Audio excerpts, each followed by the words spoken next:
नमस्कार दोस्तों, स्वागत है आपका एक बार फिर से हमारे YouTube channel HP study hub में। अभी तक की पिछली दो वीडियो में हमने जाना महात्मा बुद्ध के बारे में, बहुत सारी जानकारी हमने हासिल कर ली है।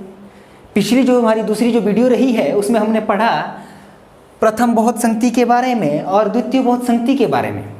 प्रथम बौद्ध संगति की बात कही तो हमने कहा कि राजगृह के सप्तवर्णी गुफा में हुई और अजात शत्रु के शासन काल में हुई। महाकश्यप इसके अध्यक्ष थे। और यहाँ की घटना के बारे में हमने पढ़ा कि जो त्रिपिटक की बात आती है, बौद्ध धर्म की बात करते हैं, बौद्ध ग्रंथों की बात करते हैं, जो सूत पिटक और विनय पिटक है उनका जो जन्म होता है वो जहाँ से आकर के निकलते हैं, प्रथम बौद्ध संगति से निकल करके आते हैं। और जो सूत पिटक होता है उसे लिखा था, ये हमने पढ़ लिया है, आनंद ने इसको लिखा था। और इसमें भगवान बुद्ध के जो उपदेश है उनका जिक्र किया गया, उनका संकलन है इसमें किया हुआ है। और यहीं पर एक रोचक जानकारी आपको बता दूं मैं, बौद्ध धर्म के इन ग्रंथों की अगर बात करें प्राचीन धर्म के आधार पर इस सूत पिटक को इस ग्रंथ को एनसाइक्लोपीडिया भी कहा जाता है। प्राचीन धर्म का एनसाइक्लोपीडिया, प्राचीन धर्म का एनसाइक्लोपीडिया। अगर बौद्ध धर्मों की बात करता हूँ, बौद्ध ग्रंथों की बात करता हूँ, बौद्ध ग्रंथों की बात कर रहा हूँ और प्राचीन धर्म का एनसाइक्लोपीडिया अगर किसी को आपसे कभी पूछा जाए तो आपने सीधे टिक मारना है सूत पिटक को। किसे टिक मारना है? सूत पिटक को आपने टिक मारना है। सूत पिटक को आपने क्या करना है? टिक मारना है। इसी प्रकार से द्वितीय जो बौद्ध संगति है उसमें भी हमने पढ़ा कि कैसे कौशल, अवंती, पाटलिपुत्र राजगृह की अलग अलग किस प्रकार से वो विभाजित हो गए थे। पश्चिमी पंथी और पूर्वी पंथी में वो दो भागों में बंट गए थे। 10 शील का मैंने जिक्र किया था, आपको कहा था कि आप लिखें 10 शीलों के बारे में। और 10 शीलों के कारण ही उनमें मतभेद हुआ था। और जो हमारे पास पूर्वी पंथी होते हैं वो उन 10 शीलों को मैंने कहा था कि वो मानते हैं उनको, ठीक है। और जो पूर्वी पंथ के छोड़ करके जो पश्चिमी पंथी थे उन्होंने क्या किया था, जिन्हें हमने महासांगिक नाम दिया था, महासांगिक हमने नहीं उस टाइम दिया हुआ है, ठीक है। तो महासंगिक जिन्हें कहा जाता है उन्होंने क्या कर दिया, उसमें लचीलापन ला दिया। किसमें? उन 10 शीलों में क्या कर दिया था? लचीलापन ला दिया था। और उन्होंने उस तरीके से वो धर्म को मानना स्टार्ट किया, शुरू किया। इस तरह से मतभेद हुए। ठीक आगे चलते चलते क्या हो गया, यहाँ पर मैं एक आपको बात बता दूं, तीसरी बौद्ध संगति की बात मैं जैसे ही करूं, फिलहाल तो मैंने क्या किया हुआ है 250 ईस्वी पूर्व की बात कही हुई है। लेकिन मित्रों कभी आपसे इसके बारे में ऐसा नहीं पूछा जाएगा। अगर ये पूछा जाता है तो ये एक विवाद का विषय भी बन जाता है, ठीक है। फिर भी अगर पूछ ही लिया तो एनसीईआरटी के आधार पर हमने इसको क्या कर दिया है, यहाँ पर इस वर्ष को लिखा हुआ है जब इसका आयोजन किया गया है। लेकिन बहुत ज़्यादा मत रहता है। कुछ कहते हैं कि इसका 247 ईस्वी पूर्व आयोजन हुआ था, कुछ कहते हैं कि 251 ईस्वी पूर्व हुआ था। क्योंकि ये देखो ईसा पूर्व की बात है, एग्जैक्टली क्या हुआ है इस बहस फसाई में हम लोगों ने नहीं पढ़ना है। जो चीज़ें हमें दी होती है, मुझे ऐसा लगता है कि अगर आप ईसा पूर्व की बातों को लेकर के बहुत ही किसी तिथि या दिनांक के ऊपर ज़्यादा बहस फसाई करते हैं तो वो ठीक नहीं है। और 255 ईस्वी पूर्व की भी बात की जाती है। अब कौन सही कौन गलत, ठीक है, एक मैंने लिखी हुई है यहाँ पर, ठीक है। तो इसमें हमने ये जो लिखा हुआ है, आखिरकार इस निष्कर्ष पर पहुँचे कि बहुत सारी जो बुक्स हैं और एनसीईआरटी की बात करें तो उन 250 ईस्वी का कहीं जिक्र अगर हो जाता है, ठीक है, कि आपके पास जो दिया हुआ है आप देख सकते हैं उसको, तो हमने इसको लिया हुआ है, इसे माना हुआ है कि 250 ईस्वी पूर्व क्या हुआ, तीसरी बौद्ध संगति का क्या हुआ, तीसरी बौद्ध संगति का क्या हुआ, आयोजन हुआ। अब आयोजन हो गया, कहाँ हुआ? पाटलिपुत्र मगध में हुआ। पाटलिपुत्र मगध में तीसरी बौद्ध संगति का आयोजन हुआ। और इसमें जो उस टाइम शासक थे वो अशोक थे, सम्राट अशोक थे। इनके बारे में भी हम पढ़ेंगे, ठीक है। और ये कौन थे? मौर्य वंश से संबंध रखते थे, मौर्य वंश से संबंध रखते थे। पिछली वीडियो में मुझसे एक गलती हो गई है कि जब मैं बता रहा था, जो शशांक की बात कर रहा था, 7वीं शताब्दी की बात कर रहा था, मैंने कहा गौड़ वंश। एक्चुअल में वो गौड़ वंश नहीं है, गौड़ बंगाल के शासक थे वो, ठीक है। तो मैंने गौड़ वंश कह दिया था गलती से, तो वो गौड़ बंगाल के क्या थे? शासक थे। उन्होंने ही उस बोधि वृक्ष को कटवा दिया था, आप उसे ठीक कर लीजिएगा। और अब हम यहाँ पर पहुँचे कि तीसरी जो बहुत संगति में हमने पाटलिपुत्र मगध, ये जो अशोक की बात कही मैंने, ये मौर्य वंश से संबंध रखते हैं। और इस टाइम जो इस समय जो अध्यक्ष थे, इस समय जो अध्यक्ष थे मोगलीपुत्तिस थे। अध्यक्ष को याद रखना है मित्रों, ये थे। अब विशेष घटना क्या होती है इस महासभा से, क्या बाहर निकलता है, कैसे निकलता है? जैसे समंदर मंथन हुआ तो क्या निकलता है, अमृत निकलते हैं, 9 रत्न निकले, तो वैसे ही ऐसा ही है कि बहुत संगतियों में क्या बाहर निकलता है? तो होता कुछ नहीं है। इस तीसरी बहुत संगति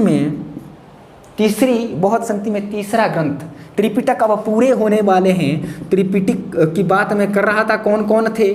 सूत पिटक की बात कही, वो हमने पढ़ लिया है, ठीक है। और उसके रचयिता कौन थे वो भी हमने पढ़ लिया है, आनंद थे।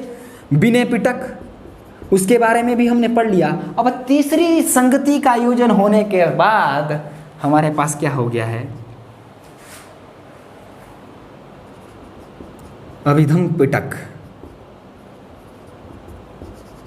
भी अस्तित्व में आ चुका है। और इसका जो रचयिता जिसे माना जाता है, जो लिखा हुआ है, वो यही हैं जो इस संगति के, तृतीय संगति के जो अध्यक्ष थे मोगलीपुत्तिस, इन्होंने ही इस अभिधम पिटक को लिखा। तो सर इस अभिधम पिटक में है क्या? इसमें कुछ नहीं है, एक प्रकार से बौद्ध धर्म की जो फिलॉसफी है, प्रश्नोत्तर का चला हुआ, जैसे हमारे गीता का आता है। गीता के उपदेश में कैसे होते हैं कि अर्जुन प्रश्न पूछता है, श्री कृष्ण क्या होता है उसका उत्तर देता है, ठीक उसी प्रकार से इसमें प्रश्नोत्तर किया गया है। एक प्रकार से फिलॉसफी लिखी गई है, बौद्ध धर्म के दर्शन का एक रूप इसमें मिलता है, दर्शन शास्त्र कहा जा सकता है इसके बौद्ध धर्म का। तो उसका सारा समस्त जो जिक्र है वो इसी में किया गया है, और इसे तथा वस्तु के नाम से भी जाना जाता है। एक मिनट, एक बात मैं बताना भूल गया कि बौद्ध को तथागत भी कहा जाता है। तथागत क्या होता है? कुछ का मानना ये था, कुछ लोगों का कहना है कि इनके जीवन की जो घटनाएं हैं वो एक ही दिन में, मुख्य घटनाएं एक ही दिन में हुई है। जन्म, उसके बाद ज्ञान प्राप्ति और उसके बाद मृत्यु, वो एक ही दिन में हुई है। एक ही दिन में होने की वजह से उन्हें एक नाम दिया गया तथागत। लेकिन ऐसा भी नहीं है, इसका एक अलग अर्थ भी निकल के आता है। सत्य है जिसका ज्ञान, अर्थात बुद्ध का जो ज्ञान था, जिसे ज्ञान का क्या हो गई थी, प्राप्ति हो गई थी, इसलिए उसी समय से इन्हें क्या कहा गया था? देखना, इन्हें पहले से ही तथागत नहीं कहा जाता था, इन्हें ज्ञान प्राप्ति के बाद ही तथागत कहा जाता है, कहा जाने लगा। तो यहाँ से एक निष्कर्ष आपके पास उभर करके सामने आ जाता है। आपने तथागत को इस रूप में लेना है कि सत्य है जिसका ज्ञान, सत्य है जिसका ज्ञान, उसे क्या कहा जाता है? तथागत। और इनका जो ज्ञान था उसको सत्य का एक रूप मिला, स्वरूप मिला, इन्हें ज्ञान की प्राप्ति हुई। तब जाकर के जब लोगों ने इन्हें मानना शुरू किया, इन्हें फॉलो करना शुरू किया, तो उस प्रकार से धीरे धीरे क्या हो गया कि इनके ज्ञान को कहा गया कि सत्य है जिसका ज्ञान, उसे कहा गया तथागत। अब यहाँ पर तथागत की बात, इसलिए यहाँ पर तथा वस्तु की बात कर रहा हूँ मैं। तथा वस्तु किसे है? इसे अभिधम पिटक को ही कहते हैं, अभिधम पिटक को ही क्या कहते हैं? तथा वस्तु कहते हैं। तीसरी बहुत संगति से आपने इसे याद रखना है, जरूर से याद रखिएगा कि तीसरी जो बहुत संगति है, तीसरी बहुत संगति में क्या हुआ है आपके पास? त्रिपिटक का जो तीसरा जो ग्रंथ है अभिधम पिटक, वो निकल करके बाहर आता है। ठीक, इतना हमने पढ़ लिया। अब पहुंचते हैं हम सीधे चौथी बहुत संगति में। चौथी बहुत संगति की बात करते हैं, इस पर भी बहुत सारा विवाद है। कुछ जगह 72 ईस्वी लिखा हुआ है, कुछ मानते हैं कि ये 78 ईस्वी में हुआ है। तो इसमें आपने 72 ईस्वी को रखना है फिलहाल, ठीक है। हमने 72 ईस्वी लिखा हुआ है। बहुत सारी बुक्स में, ऐसा नहीं कि हमने लिख लिया तो आप भी मान लीजिएगा, बहुत सारी बुक्स में यही मिलता है, जो कॉम्पिटिटिव एग्जाम की हो या फिर एनसीईआरटी जो बेस्ड बुक्स हैं उसमें 72 ईस्वी का जिक्र है, 78 ईस्वी का नहीं है, ठीक है। कुछ बुक्स में है तो लेकिन ये 72 ईस्वी जो जिक्र जहाँ जिस बुक में है वो एनसीईआरटी बेस्ड की जब मैं बात कर रहा हूँ तो उसके आधार पर लिखी गई है, तो ये ज़्यादा एक्यूरेट लगा, तो इसलिए हमने यहाँ पर 72 ईस्वी का जिक्र किया हुआ है। तो चौथी जो बहुत संगति हुई है ये 72 ईस्वी में हुई है। अब ईसा पूर्व से हम कहाँ आ गए हैं, ईस्वी में आ गए हैं, अपने युग में आने वाले हैं, ठीक है। तो होता क्या है, ये जो बौद्ध संगतियाँ, पिछली जो 3 बौद्ध संगतियाँ आपने देखा, राजगृह में हुई, वैशाली में हुई और पाटलिपुत्र में हुई, लेकिन ये चौथी बौद्ध संगति कहाँ हो जाती है, कुंडलवन में हो जाती है। याद रखना, कुंडलवन कहाँ है, कश्मीर में है। कुंडलवन कहाँ है, कश्मीर में है। और कुंडलवन में, कश्मीर में ये होती है। और मित्रों, उसमें शासक थे कनिष्क। ये कनिष्क कौन है, कुषाण वंश के संबंध रखते थे। इनके समय में ये बहुत संगति का आयोजन किया जाता है। और इस बौद्ध महासंगति की मैं कुछ बातें आपको बता रहा हूँ। अध्यक्ष तो भाई साहब, अध्यक्ष की बात कर रहा हूँ, अध्यक्ष थे वसुमित्र। इस बौद्ध संगति में उपाध्यक्ष का पद भी दिया गया।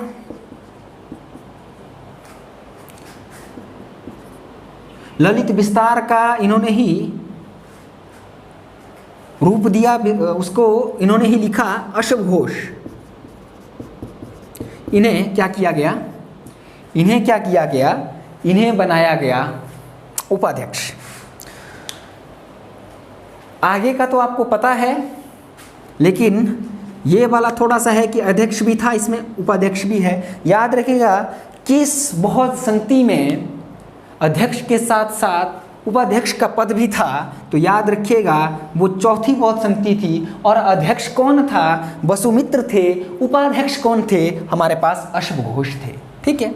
अब होता क्या है इसमें, मैंने कहा था कि कुछ विवाद ऊपर से चलते आ रहे थे दूसरी बौद्ध संगति के बाद से ही। तो वो एक बहुत बड़ा रूप धारण कर लेते हैं, और बौद्ध धर्म की बात करें, बौद्ध धर्म 2 भागों में बंट जाता है। एक आता है हीनयान,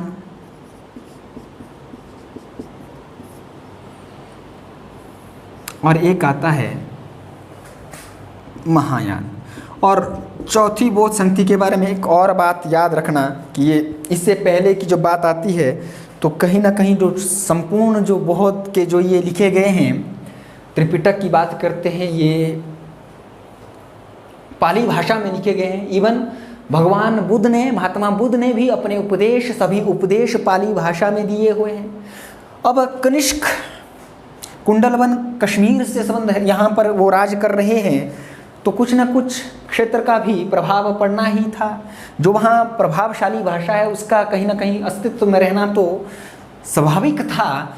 तो यहाँ से बौद्ध धर्म में क्या हो गई है, एंट्री हो गई है संस्कृत भाषा की। एंट्री किसकी हो गई है, संस्कृत जो भाषा है, उसने दरवाज़ा खटखटा दिया है बौद्ध धर्म में अपनी उपस्थिति दर्ज कराने के लिए। हीनयान और महायान, हीनयान के बारे में बता दूं आपको, इससे ही आप समझ जाएंगे। ये थोड़ा सा कट्टर था। कट्टर कहने का भावार्थ ये है, भगवान बुद्ध ने जो नियम बनाए थे, ठीक है, चाहे 10 शील की बात करें या फिर अष्टांगिक मार्ग की बात करें, तो भगवान बुद्ध ने जो हमारे पास नियम बनाए थे, ये उसी पर अडिग थे। महायान की बात कर रहा हूँ मित्रों, ये जो थे, इन्होंने उसमें लचीलापन लाया। इसका शून्यवाद का जो सिद्धांत देने वाले नागार्जुन हैं, शून्यवाद का सिद्धांत किसने दिया, नागार्जुन ने दिया था। उनका भी बहुत बड़ा रोल रहता है, वो इसी से संबंध रखते थे। अब बात आती है, कभी भी आप से कहें कि लचीलापन जहाँ पर हो, जहाँ कट्टरता है, कठोरता है, कट्टरता से मतलब मेरा कठोरता से, जहाँ कठोर है, रिजिड है सिस्टम, वहाँ संख्या कम होती है। तो हीनयान मतलब कम है सवारी, कम सवारी। महायान की बात कर रहा हूँ, जहाँ सवारी की कमी नहीं है, सवारी ही सवारी है, ठीक है, बहुत ज़्यादा सवारी है, वो महायान में आता है। अब यहाँ पर बौद्ध धर्म क्या हो गया है, दो भागों में बंटा। अश्वघोष, नागार्जुन को इनका नेता माना जाता है। अश्वघोष भी इसी से संबंध रखते हैं मित्रों, अश्वघोष भी इसी में संबंध, इसी महायान से संबंध रखते हैं। ललित विस्तार वगैरह जो भी आगे जो लिखे गए, और इन्होंने क्या कर दिया, ये चले एज इट इज़, पाली भाषा से ही फॉलो करते चले। इन्होंने क्या कर दिया, इन्होंने संस्कृत भाषा को अपना लिया, इन्होंने संस्कृत भाषा को अपना लिया, और उसके बाद नागा ये जो है महायान के अंतर्गत अश्वघोष ने ललित विस्तार वगैरह का जो सृजन किया वो इन्होंने संस्कृत भाषा में ही किया। ठीक है, तो ये याद रखना आपने कि बौद्ध धर्म में क्या हो गया, हीनयान और महायान में बंट गए। और एक बात याद रखना कि ये जो है हीनयान और महायान सिर्फ दो भागों में बंटने की बात नहीं है। 8वीं शताब्दी तक आते आते एक और भी प्रकार आया बौद्ध धर्म का, जिसे वज्रयान कहा जाता है। यह ज़्यादा नहीं, इसका विस्तार उतना नहीं हुआ। जब हम वहाँ जनपदों के बारे में पढ़ेंगे, ऐतिहासिक पृष्ठभूमि में जाएंगे, उसमें इनको बहुत ही ज़्यादा विस्तार से पढ़ेंगे हम। ठीक है, कुल मिलाकर हमने 4 बौद्ध संगतियों को अच्छे से पढ़ लिया है। इन्हें आपने संभवतः, मुझे उम्मीद है, अगर आप कोई नोट्स बना रहा है उसने नोट्स में इन्हें लिख लिया होगा। यहाँ पर एक प्रश्न बहुत सारों के मन में उठ रहा होगा कि सर, आपने भगवान या फिर महात्मा बुद्ध की मृत्यु का जिक्र पहले कर दिया, या तो आपको लग रहा होगा कि हमने क्या कर दिया है, उस वाले फेज को स्किप कर दिया है। ऐसा नहीं है। मुझे ये लगा ठीक है कि पढ़ाना वो पहले ही चाहिए था, लेकिन मुझे लगा कि नहीं, पहले मैं इन सबको बता दूं, उसके बाद आर्य सत्य की बात करूं। मैंने अभी तक जो भगवान महात्मा बुद्ध ने जब उपदेश दिए थे, जब नियम बनाए थे, उन्होंने कुछ 4 आर्य सत्य की बात कही थी। अब अनुयायी की बात कर रहा हूं मैं, अनुयायी की बात कर रहा हूं मैं। इनके जो अनुयायी होते थे, वो कहा था मैंने कि अष्टांग जो है मध्यम मार्ग को फॉलो करते थे। किसको? मध्यम मार्ग के तहत चलते थे। और वो कौन कौन से होते थे? एक भिक्षुक होते थे, भिक्षुक यानी सन्यासी होते थे, और दूसरे उपासक होते थे। ये सब हमने पढ़ लिया था। ठीक है, और बौद्ध धर्म के त्रिरत्न भी होते हैं। कभी आपसे पूछे कि बुद्ध धर्म के त्रिरत्न कौन कौन से हैं, यहीं पर बता रहा हूँ। अब जाकर के हम एक ऐसे फेज में पहुँच चुके हैं मित्रों। अब यहाँ पर आपने जो भी चीज़ है नोट करनी है, इससे पहले की है कि नहीं की है, अभी भी आप नोट कर रहे हैं, तो ये वन लाइनर टाइप के मैं कुछ बता रहा हूँ आपको, तथ्य से संबंधित कुछ जानकारी है। उसके बाद मैं आता हूँ वो 4 जो आर्य सत्य के ऊपर मैं बात करूँगा, अष्टांगिक मार्ग के बारे में भी बात करूँगा, 10 शील के बारे में। अगर अभी पिछली वीडियो में किसी ने नहीं लिखा है, ठीक है, इस वीडियो में लिख लो, 10 शील के बारे में बता दो यार, क्या होते हैं 10 शील, कौन कौन से थे। ठीक है, त्रिरत्न थे। यही कारण है, कहा जाता है कि बुद्धम शरणम गच्छामि, धम्मम शरणम गच्छामि, संघम शरणम गच्छामि। ठीक है, तो वो यहीं से आया था, वो त्रिरत्न है, वो यही है। बुद्धम शरणम गच्छामि की बात कर रहा हूं, बुद्ध। दूसरे जो हैं, मैंने कहा धम्मम शरणम गच्छामि, मतलब बुद्ध के उपदेश, बुद्ध के उपदेश, धम्मम शरणम गच्छामि। और धम्म के बाद तीसरा जो रहता है, संघम शरणम गच्छामि, संघ। इन तीनों की बात करें, बुद्ध के बारे में हमने पढ़ लिया, धम्म के बारे में मैंने पिछली वीडियो में बताया कि बुद्ध के द्वारा दिए गए उपदेश हैं, और संघ की बात की मैंने बताया हुआ है, पिछली वीडियो में ही बताया हुआ है। अगर किसी ने नहीं देखी उसमें जाकर के देख सकता है। संघ क्या होता है, उसमें प्रवेश की शर्तें कैसी कैसी रहती है, और प्रथम महिला किसे प्रवेश मिला था, किसके कहने पर मिला था, और साथ में पहली जो गणिका थी, नगर बधू थी, उसे प्रवेश किसको मिला था, वो सब बातें उसके लिए आपको पिछली वीडियो देखनी पड़ेगी। ये जो है बुद्ध के, बौद्ध धर्म के त्रिरत्न रहते हैं। त्रिपिटक की बात करता हूँ तो उसमें तो मैंने बार बार बात को दोहराना भी अच्छा नहीं होता है। क्या होता है, सूत पिटक है, विनय पिटक है, अभिधम पिटक है। अब जाकर के आर्य सत्य पर हम बात करते हैं। भगवान बुद्ध या फिर महात्मा बुद्ध जब उपदेश देते हैं, इन्होंने कहा ये संसार जो है, ये समस्त संसार दुखों से भरा हुआ है। जो 4 आर्य सत्य की मैं बात कर रहा हूं, पहला कहा दुख। ये जो संसार है, ये जो संसार है, ये दुखों से भरा हुआ है। हर एक व्यक्ति को कहीं ना कहीं किसी ना किसी प्रकार का दुख है, स्वाभाविक है। आज भी हमें भी क्या है, कहीं ना कहीं किसी ना किसी प्रकार का, हमें, आपको, किसी को भी अपने अपने स्तर का अपना अपना ही दुख है, ठीक है। किसी का अलग लेवल का दुख होता है। कौन सा दुख होता है? फिर अरिजीत सिंह के गाने सुनते हैं, वो वाला भी बहुत ज़बरदस्त वाला दुख होता है, ठीक है। अपना अपना दुख है सबका। इसलिए इन्होंने कहा कि ये जो संसार है, ये जो संसार है, ये दुखों से भरा हुआ है। और दूसरी बात कही, दूसरा जो सत्य रहा उसे कहा गया दुख समुदाय। दुख समुदाय, दुख समुदाय कहा गया। उसमें क्या कहा? इन्होंने कहा कि जो दुख का कारण है वो क्या है? इच्छा और तृष्णा है। किसी से जब चाह रखते हैं, किसी से जब हम चाह रखते हैं कि मैं इसे प्यार करता हूँ, ये भी मुझे प्यार करे, और जब वो नहीं करती है फिर सुनते हैं साडी कोशिश हंसने दी, नहीं सडी कोशिश हंसने दी, क्या हो गया? तू फिर रुला गई है, असी पहले कल्ले सी तू एहसास करा गई है। ये तब हो जाता है जब हम कहीं इसकी, मतलब कि एक प्रकार से कि हम किसी को प्यार कर रहे हैं, वो भी हमसे प्यार करें, इच्छा रखते हैं किसी ना किसी प्रकार का, कहीं हमारा स्वार्थ निहित तो होता है, कुछ तृष्णाएं रहती है, तो वो उसको इन्होंने जिक्र किया है। खैर मैं मजाक कर रहा हूँ, ठीक है। तो ये इन्होंने कहाँ पर दर्शाया हुआ है? दूसरे सत्य में बताया है कि दुखों का कारण बताया है इन्होंने कि इच्छा और तृष्णा है। तीसरा इन्होंने कहा दुख निरोध। अब आगे बात, ओहो, दुख निरोध की बात की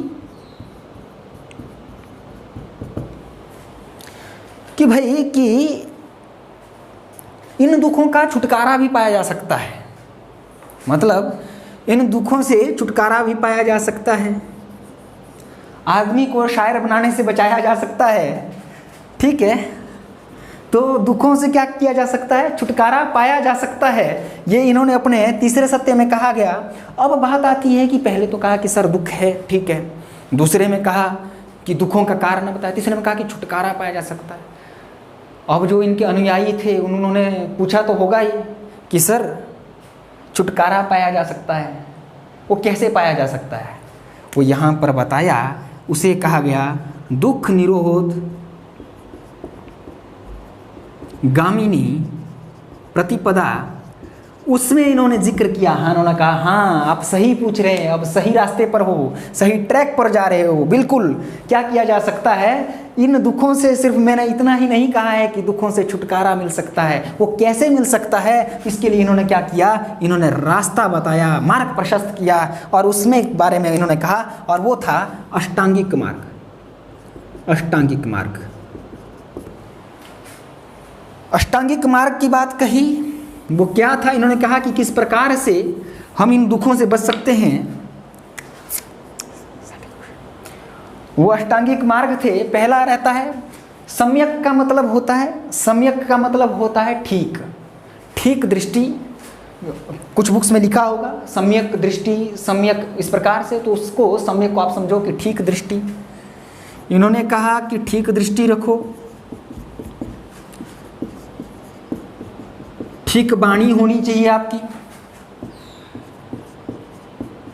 ठीक विचार, ठीक कर्म,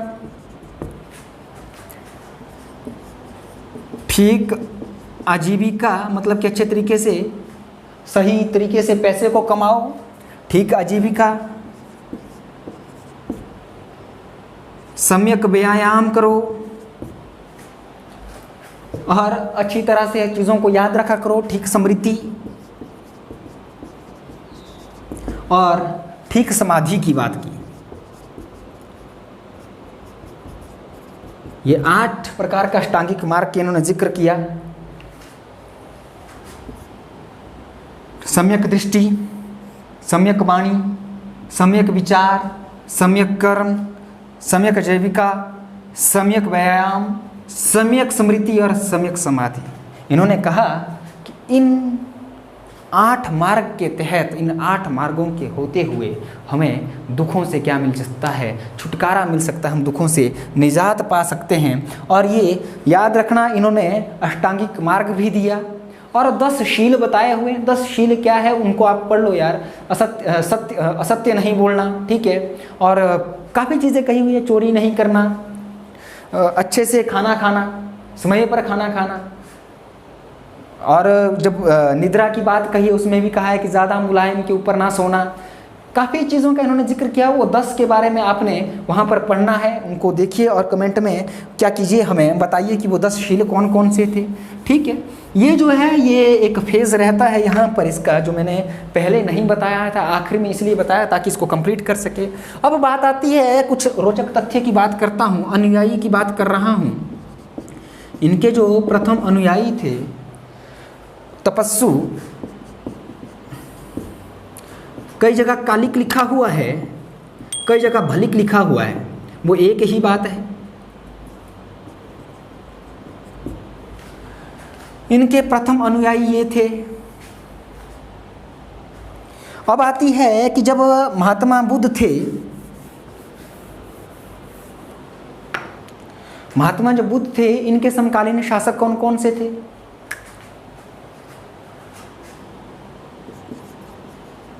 इनके बारे में हम पढ़ेंगे। बिंबिसार, समकालीन मतलब जब इस धरा पर महात्मा बुद्ध थे उस समय कौन कौन से जो प्रसिद्ध शासक थे उस समय शासन कर रहे थे। बिंबिसार थे, प्रसेनचेत, इनका जिक्र आता है। अगर इनके अनुयायियों की बात करें तो बहुत सारे आएंगे, हर्षवर्धन की बात आएगी, उदयन की बात आएगी, सम्राट अशोक की बात का जिक्र आएगा। लेकिन मैंने ये आपको समकालीन कुछ 2 जो बताए हुए हैं ये समकालीन थे, इनका जिक्र किया। और एक बात याद रखना, मैं रोचक तथ्य बता रहा हूँ। अभी आपको लग रहा होगा कि सर ये इंटरेस्टिंग अब तो नहीं रही, रोचक तो रही नहीं, आप बहुत लो एनर्जी के साथ पढ़ा रहे हैं, ठीक है।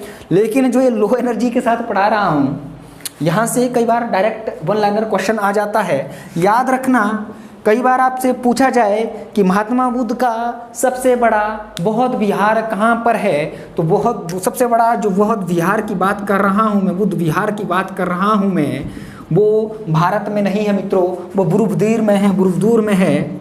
बोरोबदूर भी लिखा होता है, बोरोबदूर भी लिखा होता है, कई जगह पर बोरोबदूर लिखा होगा। इंडोनेशिया में है,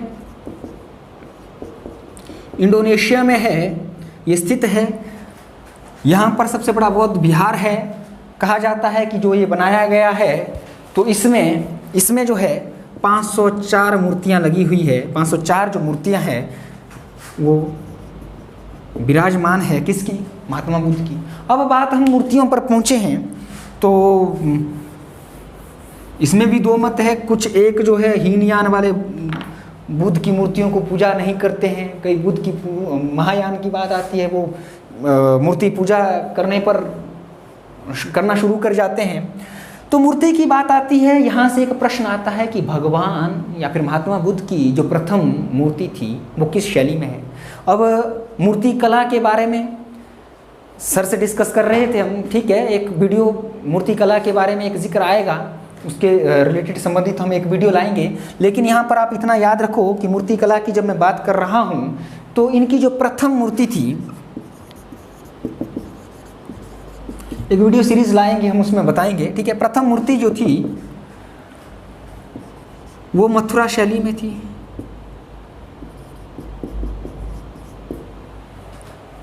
हरयुत और सांची शैली का मिश्रण है ये मथुरा शैली।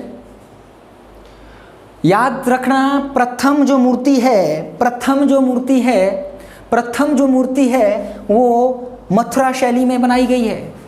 महात्मा बुद्ध की जो प्रथम मूर्ति थी वो किस शैली में बनाई गई थी? वो मथुरा शैली में बनाई गई थी। और ठीक है, और इनकी जो अधिकांश मूर्तियां हैं, सर्वाधिक जो मूर्तियां हैं, अधिकांश मूर्तियां जो बनाई गई उसके बाद धड़ाधड़ करके वो बनाई गई गांधार शैली में। किस में बनाई गई? गांधार शैली में। कभी भी ये टिक मार के मत आना कि महात्मा बुद्ध की अगर प्रथम मूर्ति किस शैली में बनाई गई है तो उसे मथुरा शैली करना, और सर्वाधिक मूर्तियां किस शैली में बनाई गई है तो जाकर के गांधार शैली के बारे में आपने टिक मारना है, वहां पर टिक करना है, उसे गांधार शैली में किया गया। अब एक और जिक्र आता है जो हम पीछे स्किप कर गए थे। जब महात्मा बुद्ध की मृत्यु हो जाती है, कहते हैं कि 6 या 7 दिन का इन्हें दर्शन के लिए रखा गया, इनके शव को उसके बाद अंतिम संस्कार किया गया।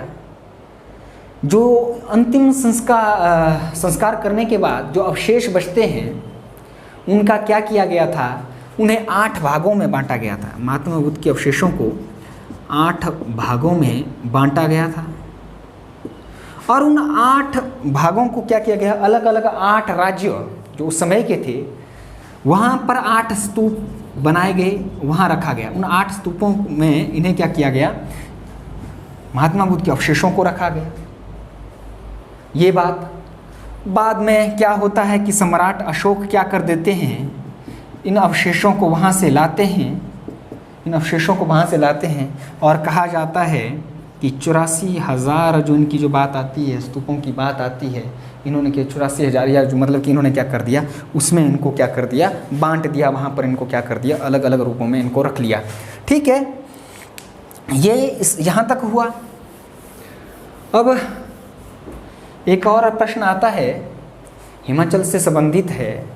पद्म संभव की जब भी बात आएगी, जो बौद्ध धर्म के प्रचार प्रसार करते थे, रिवाल सर में 123 फुट ऊंची जो मूर्ति है, ठीक है, जो लगाई गई है, वो कौन थे, वो धर्म के प्रचार प्रसारक थे। इसलिए वहाँ पर मेला भी लगता है। ठीक है, वो धर्म के प्रचार प्रसारक थे।